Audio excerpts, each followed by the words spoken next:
चला तर मित्रांनो आपण आता कॅल्क्युलेशन करू. आपले 13 ट्रेड आहे लॉसचे आणि प्रॉफिटेबल ट्रेड किती आहे 12. आपलं रिस्क रिवॉर्ड रेशो किती आहे 1:3. म्हणजे आपल्याला 12 × 3 करावं लागेल. 12 12 24 32 36. म्हणजे तुमचे विनिंग ट्रेड किती झाले 36. तुम्हाला त्याच्यातून किती 13 ट्रेड मायनस करायचे. म्हणजे तुम्ही 36मधून 13 मायनस केले तर तुम्हाला जवळपास तुमचं उत्तर येईल 23.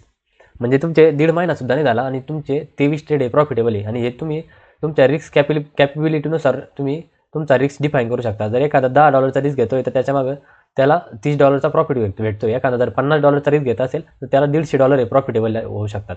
म्हणजे तुम्ही डायरेक्ट बघू शकता इथं 12 आणि 13 म्हणजे तुमचा 1:2 जरी असतं तरी तुम्ही इथं खूप जास्त पद्धतीने प्रॉफिटेबल राहू शकले असते. आपली स्ट्रॅटर्जी 1:3 आहे. तरीसुद्धा तुम्हाला या दीड महिन्यामध्ये तुम्ही मागं बॅक टेस्टिंग करून घ्या. तुमचा रिझल्ट एकदम टॉपचे आहे. तुम्हाला 13 ट्रेडमधून तुमचे पूर्ण ट्रेड म्हणजे आपले लॉसचे ट्रेड आहे 13, प्रॉफिटचे ट्रेड आहे 12. आपलं लॉस करणारे ₹1 प्रॉफिट करणारे ₹30. मित्रांनो स्ट्रॅटर्जी युरो USDमध्ये काम करते आणि 30 मिनिटं टाईम फ्रेम आहे मित्रांनो आपली. तुम्ही ह्या स्ट्रॅटर्जीनुसार जर तुम्ही काम केलं तर तुम्ही फॉरेक्समध्ये खूप चांगले पैसे कमवू शकता. धन्यवाद मित्रांनो. आणि अजून 2-3 पेअर आहे त्यामध्ये ही स्ट्रॅटर्जी खूप चांगल्या पद्धतीने वर्क करते. मी येत्या काही दिवसात तुम्हाला हे व्हिडिओ टाकणार आहे आपल्या चॅनलवर. आपल्या स्ट्रॅटर्जीचं नाव आहे super trend silent killer strategy. कारण की आपल्याला सायलेंटमध्ये आपल्याला हे सुपर ट्रेंडची रेस आहे. आपल्याला बाकीची जिथं एंट्री घेता तिथं अजिबात घ्यायची नाही. आपल्याला सायलेंटली बसून राहायचं आहे. आपल्या सेटअपची वाट पाहायची आहे. आपल्या सेटअपमध्ये 10 पॉईंटमध्ये जर आलं तर तुम्हाला एंट्री घ्यायची 1:3 तुम्हाला टार्गेट घ्यायचं आहे.